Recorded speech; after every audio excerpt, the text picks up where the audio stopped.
De Alexandre Dumas Filho, A Dama das Camélias, capítulo 17.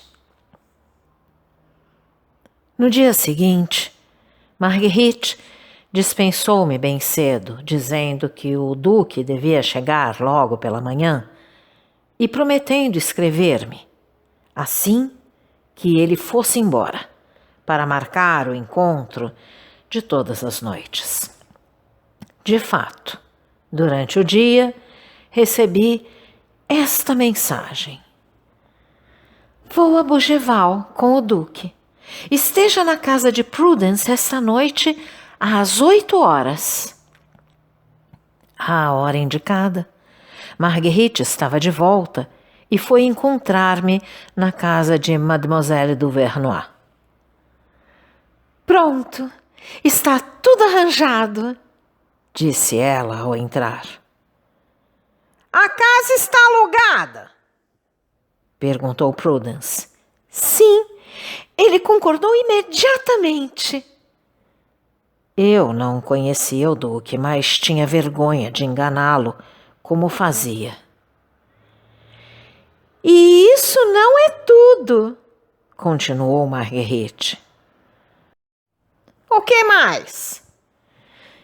Pensei em um lugar para Armand.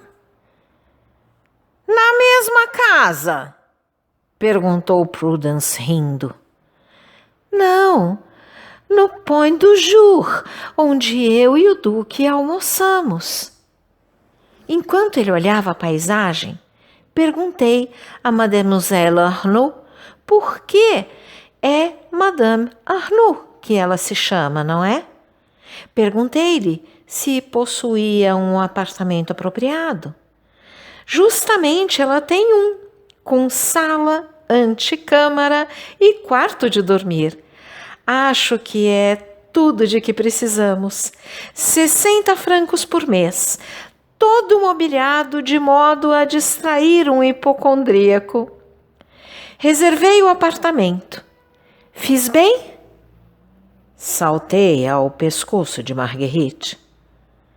Vai ser um encanto, continuou ela. Você tem uma chave da porta de trás e prometi ao duque uma chave do portão que ele não vai pegar, já que só irá até lá de dia quando for.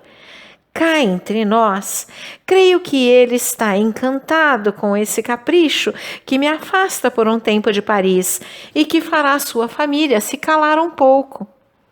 Mas me perguntou como é que eu, que gosto tanto de Paris, podia querer me enterrar no campo. Respondi-lhe que andava um pouco adoentada e seria para descansar. Não pareceu acreditar em mim. O pobre velho está sempre em situação difícil. Temos que tomar muitas precauções, meu querido Armand, pois ele vai querer que eu seja vigiada. Não basta que ele alugue uma casa para mim, ele ainda tem que pagar minhas dívidas e, infelizmente, eu tenho algumas.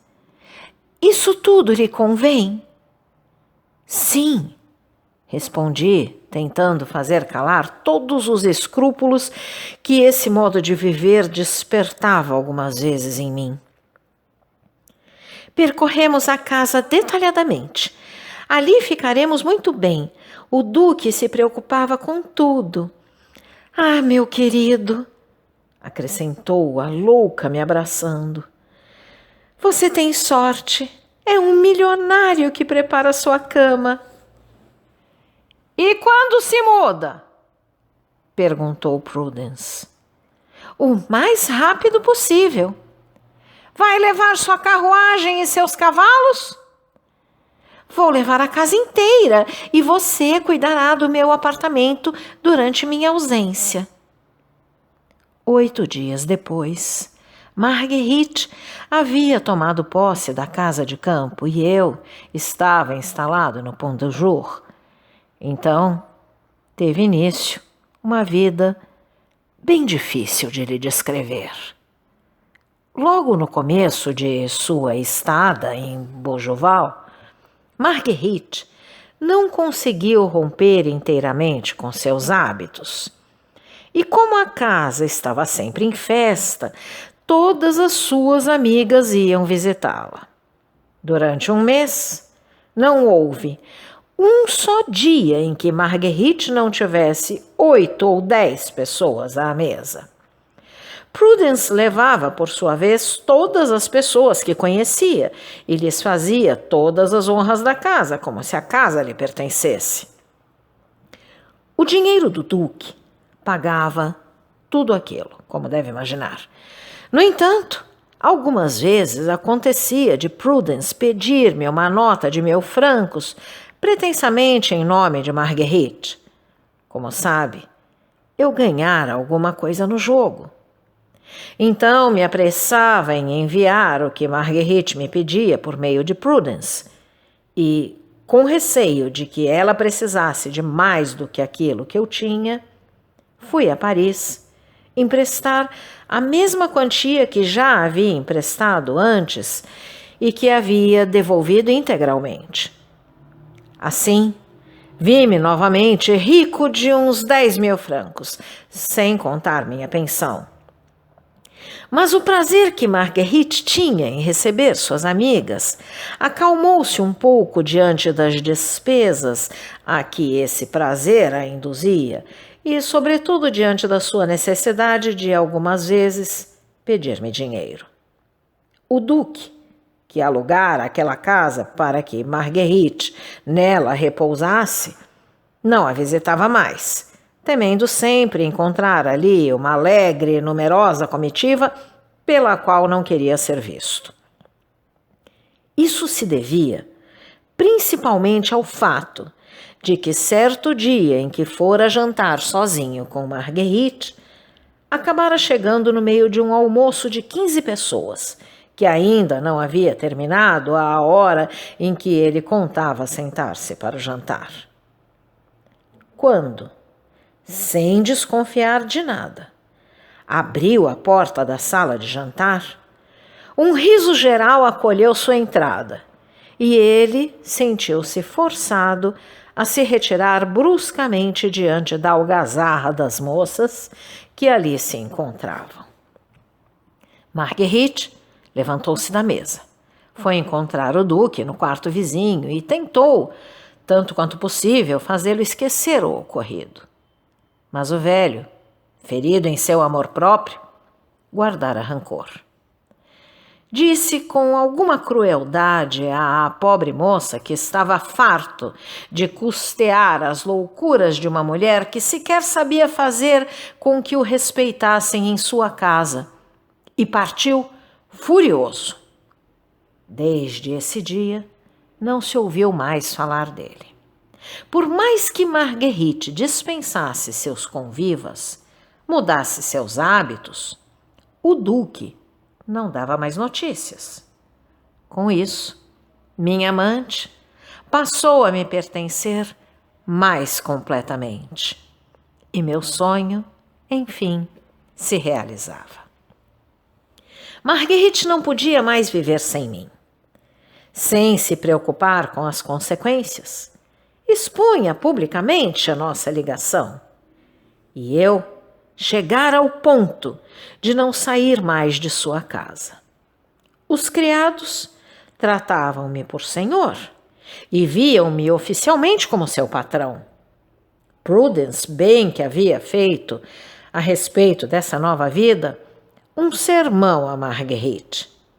Mas esta respondera que me amava, que não podia viver sem mim, e que, acontecesse o que acontecesse, não renunciaria à felicidade de ter-me constantemente a seu lado, acrescentando que todos aqueles que não estivessem satisfeitos com isso eram livres para não retornar. Foi isso o que ouvi um dia em que Prudence dissera a Marguerite ter algo muito importante a lhe comunicar, e que escutei através da porta do quarto onde se haviam fechado. Algum tempo depois, Prudence retornou. Eu estava no fundo do jardim, quando ela entrou. Ela não me viu. Desconfiei, pela maneira com que Marguerite dirigira-se a ela, que uma conversa semelhante àquela que eu já havia surpreendido aconteceria de novo, e também quis ouvi-la. As duas mulheres fecharam-se numa saleta e pus-me a escutar. E então? Perguntou Marguerite. Então, estive com o Duque. O que ele lhe disse? Que a perdoaria de bom grado por aquela primeira cena, mas que soubera que você vive publicamente com Armando Val e isso ele não perdoaria. Que Marguerite deixe esse rapaz, disse-me ele, e como antes darei a ela tudo o que quiser. Caso contrário, ela deverá renunciar a me pedir o que quer que seja. E você respondeu? Que eu comunicaria essa decisão a você e prometi-lhe fazê-la ouvir a voz da razão. Pense, minha criança querida, na posição que você está perdendo e que Armand jamais poderá lhe restituir. Ele a ama de todo o coração, mas não tem fortuna suficiente para sustentar todas as suas necessidades e um dia terá que deixá-la quando já for tarde demais e o Duque não quiser fazer mais nada por você. Quer que eu fale com Armand? Marguerite parecia refletir, pois não respondeu. Meu coração batia violentamente à espera de sua resposta. Não, continuou ela. Não deixarei Armand e não me esconderei para viver com ele. Talvez seja loucura, mas eu o amo. O que quer que eu faça? Além disso, agora ele já se habituou a me amar sem obstáculos. Sofreria muito sendo forçado a me deixar, ainda que apenas 1 hora por dia. Além disso, não tenho tanto tempo de vida para me tornar infeliz, fazendo as vontades de um velhote que só com sua presença me faz envelhecer. Que fique com seu dinheiro, não fará falta. Mas como vai fazer? Não faço ideia. Provavelmente Prudence ia responder alguma coisa. Mas entrei bruscamente e corri para jogar-me aos pés de Marguerite, cobrindo suas mãos com as lágrimas que me fazia derramar a alegria de ser amado assim. Minha vida lhe pertence, Marguerite. Você não precisa mais daquele homem. Não estou aqui? Algum dia a abandonaria? Como poderei retribuir à altura a felicidade que você me dá? Chega de imposições, minha Marguerite. Nós nos amamos. Que nos importa o resto? Oh, sim. Amo você, meu Armand, murmurou ela, enlaçando os 2 braços em volta de meu pescoço. Amo você, como jamais acreditei que poderia amar. Seremos felizes, viveremos tranquilos e darei um adeus definitivo a essa vida que agora me envergonha. Nunca me censurará o passado, não é mesmo? As lágrimas abafavam minha voz. Não pude responder, senão estreitando Marguerite contra meu coração. Vamos, disse ela com voz embargada e voltando-se para Prudence. Você contará esta cena ao Duque e acrescentará que não precisamos mais dele. A partir daquele dia, não se falou mais no Duque. Marguerite não era mais a mesma moça que eu havia conhecido. Ela evitava tudo o que poderia fazer-me lembrar a vida em meio à qual eu a conhecera. Nunca uma mulher, nunca uma irmã teve por seu esposo ou por seu irmão o amor e a dedicação que ela possuía por mim. Aquela natureza febril estava preparada para todas as emoções, acessível a todos os sentimentos. Rompera com suas amigas, bem como com seus hábitos, com sua linguagem, bem como com os gastos de antes. Quando nos viam sair de casa para dar um passeio num lindo barquinho que eu havia comprado, jamais poderiam acreditar que aquela mulher, portando um vestido branco, usando um grande chapéu de palha e levando no braço uma simples capa de seda para protegê-la do frescor da água, fosse a tal Marguerite Gautier, que 4 meses antes causava rumor com seu luxo e seus escândalos. Ai, nós nos apressamos em ser felizes, como se tivéssemos adivinhado que não poderíamos sê-lo por muito tempo. Em 2 meses, sequer fomos a Paris. Ninguém viera nos visitar, exceto Prudence e Julie Duprat, de quem lhe falei e a quem Marguerite deveria mais tarde entregar o comovente relato que guardo comigo. Passei dias inteiros aos pés de minha amante.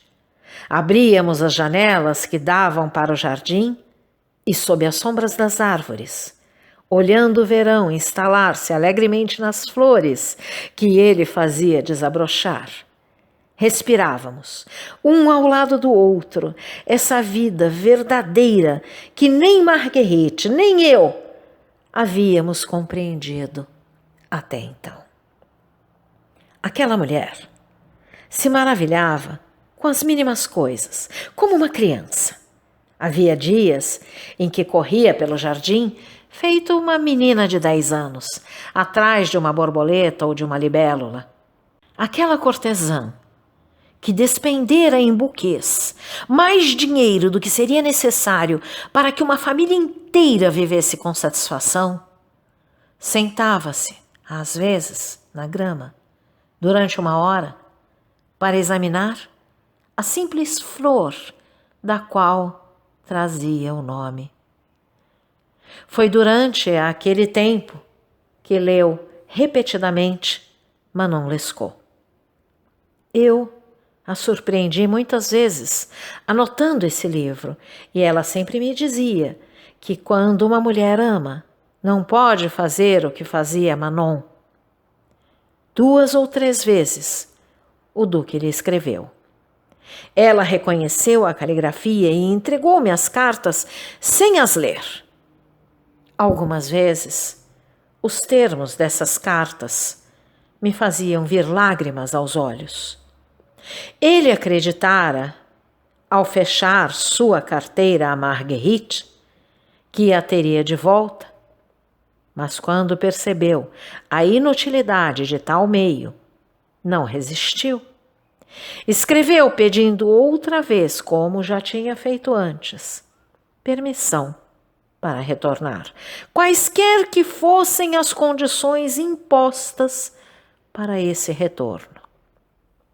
Portanto, eu havia lido essas cartas aflitas e insistentes e as havia rasgado sem dizer a Marguerite o que continham e sem a aconselhar a rever o velho, embora um sentimento de piedade pelo sofrimento do pobre homem me tornasse propenso a isso. Mas eu temia que ela visse, no conselho de fazer o Duque retomar suas visitas, o desejo de fazê-lo retomar os encargos da casa. Acima de tudo, eu temia que ela me julgasse capaz de negar minha responsabilidade por sua vida com todas as consequências que o seu amor por mim pudessem acarretar. Assim, o Duque, não recebendo respostas, deixou de escrever. E Marguerite e eu continuamos a viver juntos, sem nos preocupar com o futuro. Então, caro audioleitor, Se você gostou deste conteúdo, deixe seu like e inscreva-se no canal, ativando o sininho para ser notificado dos próximos vídeos, com os próximos capítulos deste e de outros livros que estarei publicando. Um grande abraço e até a próxima!